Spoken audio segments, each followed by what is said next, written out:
ఎవరికి బాధ కలుగుతుంది? అది రోజు చెప్పే ఆయనకి బాధ కలిగింది. అది మాట. లూసిఫర్ ఎక్కడున్నాడంటే నేను మహోనితో సమానునిగా గొప్ప. మర్డర్ ఎక్కడ జరిగింది అనుకున్నారు?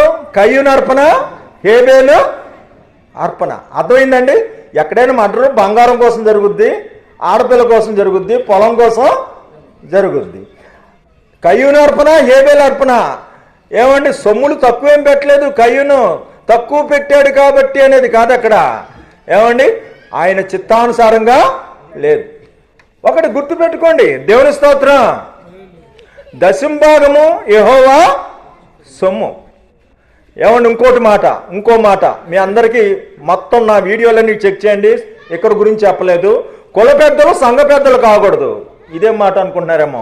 కులాని పెద్దలు కులానికే పెద్దలు. హల్లెలూయా, గట్టి చెప్పండి హల్లెలూయా. సంఘ పెద్దలు మారు మనసు ఉండేవాళ్ళు, రోజు వచ్చేవాళ్ళే సంఘ పెద్దలు. కుల పెద్దలను పెడితే ఏమవుతుంది అంటావా? కమ్మ, కాపు, రెడ్డి, బేపనోళ్ళు, సాయిబులు ఉన్నారు ఇంటికాడ చుట్టుపక్కల. ఉన్నారా? ఉన్నారు. వాళ్ళు నమ్ముకున్నారు. రారు. ఎందుకని? గుర్తేని వెళ్ళిపోతారు. కానీ ఇక్కడ ఎందుకు రారు?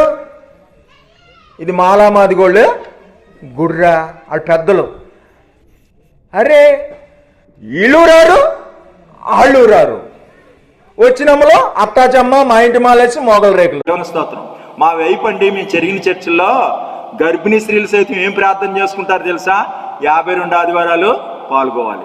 ప్రస్తుతం ఎప్పుడు రావాలని కోరుకుంటారు తెలుసా? సోమ మంగళవారాల్లో రావాలి. మళ్ళీ ఆదివారం కళ్ళు వచ్చేస్తారండి వాళ్ళు.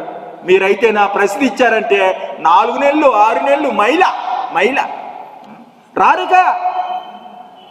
అరే, సోమవారం కాలిపోయితే ఆదివారం కల్లా చర్చిలోకి వచ్చి కూర్చుంటారు.